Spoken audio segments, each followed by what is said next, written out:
Assalamualaikum warahmatullahi wabarakatuh. Perkenalkan, kami dari kelompok 4 mata kuliah Metode Penelitian Kuantitatif Prodi Psikologi Fakultas Kedokteran Universitas Malakul Saleh. Di sini kami akan membahas tentang populasi dan sampel. Yang kami hormati Bapak Rija Musni, Eskep MKes.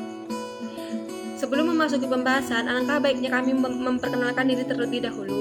Perkenalkan, saya sendiri bernama Rudini sebagai moderator dan juga pemateri. Ada teman saya Amalia Putri Parunuri sebagai pemateri, dan juga ada teman saya Putri Isma Haudah sebagai pemateri, dan ada satu teman lagi yaitu Ananda Arianti sebagai pemateri.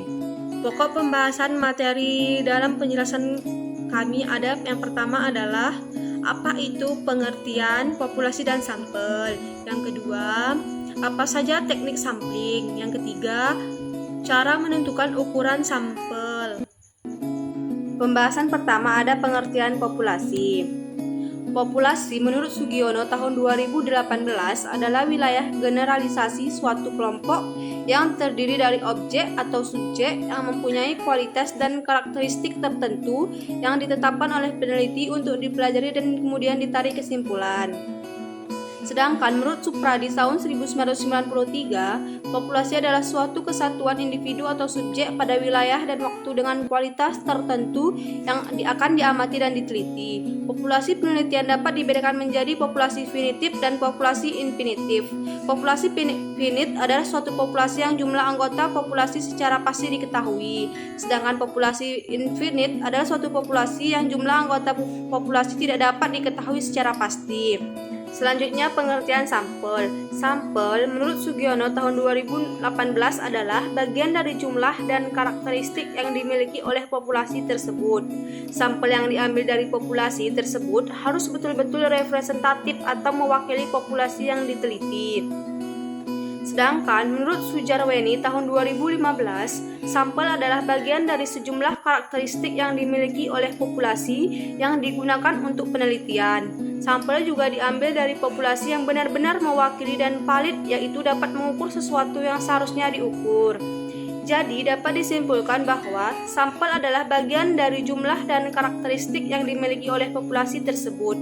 Apabila populasi besar dan peneliti tidak mungkin mempelajari semua yang ada pada populasi karena mempunyai keterbatasan dana, tenaga, dan waktu, maka peneliti dapat menggunakan sampel yang diambil dari populasi yang mewakili dan harus valid sehingga dapat mengukur sesuatu yang seharusnya diukur. Selanjutnya ada teknik sampling. Teknik sampling merupakan pengambilan sampel untuk menentukan sampel yang akan digunakan dalam penelitian. Jadi teknik sampling ini dibagi lagi menjadi dua. Yang pertama ada probability sampling, yaitu teknik sampling yang memberikan peluang yang sama bagi setiap anggota populasi yang dipilih. Yang kedua itu ada non-probability sampling, yaitu teknik pengambilan sampel yang tidak memberi peluang yang sama bagi setiap anggota yang dipilih.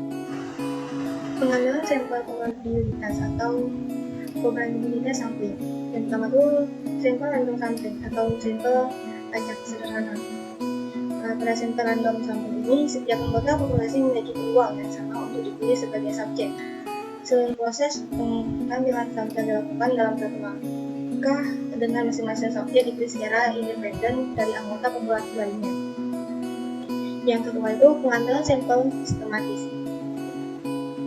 Pada pengambilan sampel sistematis, misalnya N unit dalam populasi diberi nomor 1 sampai N dalam beberapa urutan. Untuk memilih sampel dari N unit, kami mengambil unit secara acak dari K unit pertama yang setiap unit kit sesudahnya. Misalnya jika K adalah 15 dan jika unit pertama yang diambil adalah angka 13, unit berikutnya adalah angka 28, 43, 58, dan seterusnya. Pemilihan unit pertama menentukan keseluruhan sampel. Jenis ini disebut sampel sistematik setiap kit. Yang ketiga itu pengambilan sampel bertingkat. Pada pengambilan sampel bertingkat ini, sampel yang melibatkan pembagian populasi menjadi kelompok-kelompok yang lebih kecil yang dikenal strata dalam statistik random sampling. Strata dibentuk berdasarkan atribut atau karakteristik bersama anggota. Sebuah sampel acak dari setiap strata diambil dalam jumlah yang sebanding dengan ukuran strata jika dibandingkan dengan populasi. Yang ketiga itu ada sampling kelompok. Pada sampling kelompok ini, kelompok yang terbentuk secara alami dipilih sebagai sampel dalam filter sampling. Semua metode pengambilan sampling probabilistik lainnya, seperti mengambil sampel acak sederhana, pengambilan sampel bertingkat, membuka langkah pengambilan sampel dari sebuah unit pengambilan sampel, tetapi pengambilan sampel Kalsgaard tidak menemukan itu. Setelah itu dipilih, mereka dikompresi ke dalam bingkai. Sekarang sebagai penelitian dan pengamatan probabilistik dilakukan pada rangka ini, membutuhkan kesimpulan yang ditarik. Soalnya itu pengambilan sampel non-probability. Yang pertama itu pengambilan sampel kuota. Pada pengambilan sampel kuota ini dengan pengambilan sampel yang proporsional, tujuannya adalah untuk mendapatkan sampel di mana strata atau kelompok yang dipelajari, misalnya siswa laki-laki vs perempuan, sebanding dengan populasi yang teliti jika kita menguji perbedaan siswa laki-laki dan perempuan. Yang kedua itu curve of sample. Pada teknik ini juga dikenal sebagai pengambilan sampel penilaian, seleksi atau subjektif, mencerminkan sekelompok teknik pengambilan sampel yang mengandalkan penilaian kerja ketika datang untuk memilih unit. Misalnya itu orang, kasus atau organisasi, peristiwa, potongan data yang akan dipelajari. Teknik ini mengikuti sampling variasi maksimum, sampling homogen, dan sampling kasus tipikal. Selanjutnya itu pengambilan sampel pilihan sendiri. Pada teknik ini, tepatnya ketika kita ingin membiarkan unit atau kasus, baik individu atau organisasi, untuk memilih untuk mengambil bagian dalam penelitian atas kemauan mereka sendiri. Komponen kunci adalah bahwa subjek penelitian secara sukarela mengambil bagian dalam penelitian daripada didekati oleh penelitian secara langsung. Yang keempat itu ada pengambilan sampel bola. Ada pengambilan sampel bola salju. Pada teknik ini, pengambilan sampel rujukan berantai adalah teknik pengambilan sampel non-probabilitas, di mana subjek penelitian yang ada merekrut subjek masa depan dari antara kenalan mereka.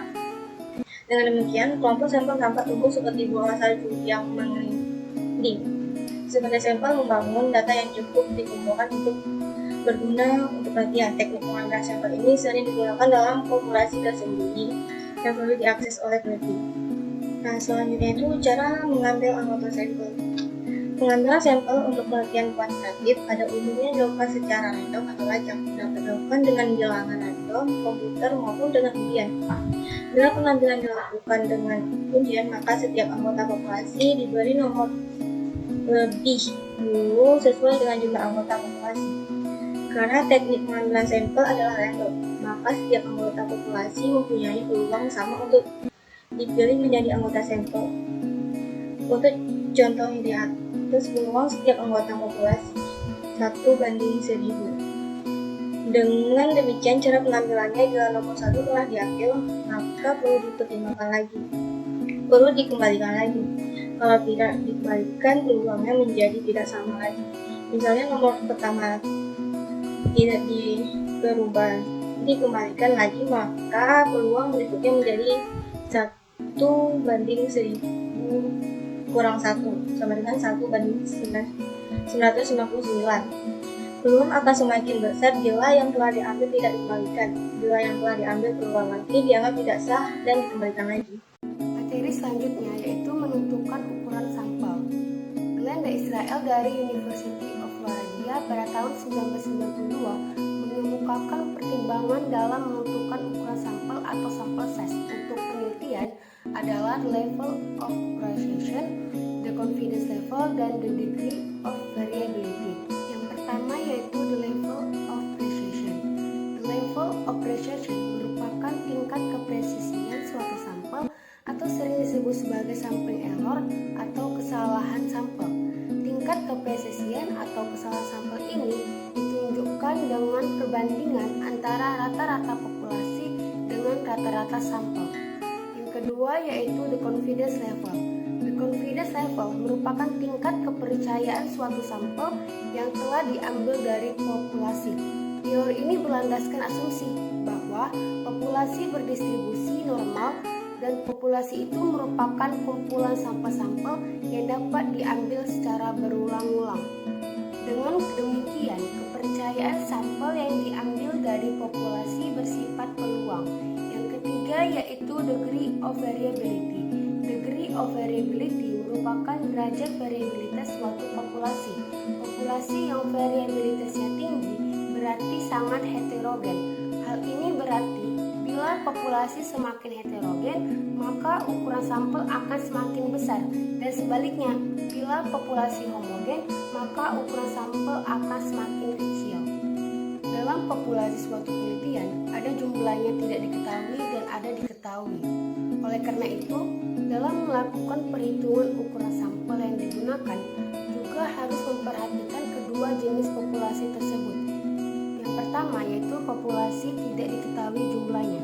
Bila jumlah populasi dalam penelitian tidak diketahui secara pasti jumlahnya, maka perhitungkan jumlah sampel dalam menggunakan rumus Cochrane, yaitu N sama dengan Z kuadrat PQ per E kuadrat. Kedua yaitu populasi diketahui jumlahnya.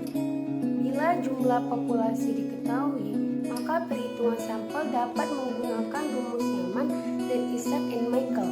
Rumus Nyaman yaitu N sama dengan N per 1 tambah N buka kurung E kuadrat. Kemudian ada rumus Isaac and Michael yaitu S sama dengan alfa kuadrat dikali N dikali P dikali Q per D kuadrat buka kurung N dikurang 1 ditambah alfa kuadrat dikali P dikali Q. Adapun contoh dari menentukan sampel, berikut pernyataannya. Penelitian dilakukan pada karyawan suatu perusahaan, di mana karyawan tersebut dikelompokkan berdasarkan jenjang pendidikan, yaitu lulusan S1 50 orang, sarjana muda 300 orang, SMK 500 orang, SMP 100 orang, dan SD 50 orang. Total jumlah populasinya yaitu 1000 karyawan, dengan tingkat kesalahan yang dikehendaki 5%. Bila jumlah populasi sebanyak 1000, kesalahan 5%, maka jumlah sampel yang didapat yaitu senilai 277. Karena populasi berserata, maka sampelnya juga berserata. Seratanya ditentukan menurut jenjang pendidikan, yaitu S1 sama dengan 50 dibagi 1000 dikali 277 sama dengan 13,85. Sarjana muda sama dengan 300 dibagi 1000 dikali 277 sama dengan 83,10. SMK sama dengan 500 dibagi 1000 dikali 277 sama dengan 138,5. SMP sama dengan 100 dibagi 1000 dikali 277 sama dengan 27,5. Dan terakhir yaitu SD sama dengan 50 dibagi 1000 dikali 277 sama dengan 13,85. Jadi jumlah sampelnya yaitu 13,85 ditambah 83,10 tambah 158,5 ditambah 27,5 ditambah 13,85 sama dengan 277.